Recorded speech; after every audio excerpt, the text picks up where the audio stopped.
आप लिख के ले लो 100% ये वाली ग्रामर आपके एग्जाम में आएगी। अब आजकल जब भी हमें बोलना होता है कि हम दोनों, तो हम कई बार बोल देते हैं वी बोथ, ये गलत है, या फिर हम बोल देते हैं बी बोथ या फिर बोथ, ये सब गलत होता है, क्योंकि हम दोनों की अंग्रेजी होती है बोथ ऑफ अस, उन दोनों की अंग्रेजी होती है बोथ ऑफ देम, तुम दोनों की अंग्रेजी होती है बोथ ऑफ यू। बोथ अकेला नहीं आता और ना ही वी बोथ होता है, लेकिन बोथ का मतलब है ये सिर्फ दो के लिए यूज होता है, दो से ज्यादा के लिए नहीं। तो दो से ज्यादा के लिए यूज करना हो तो बोथ को रिप्लेस करना पड़ेगा ऑल से।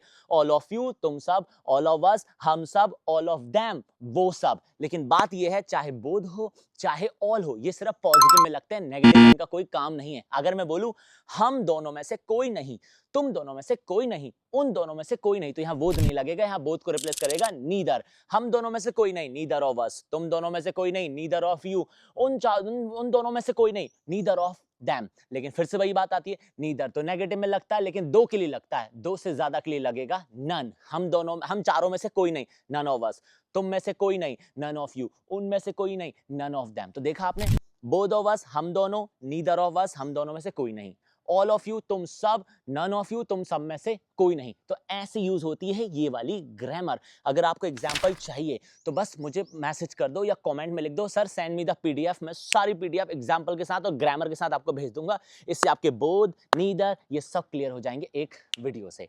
मजा आया है तो प्लीज शेयर करिए इसको दोस्तों के साथ, and please follow this page.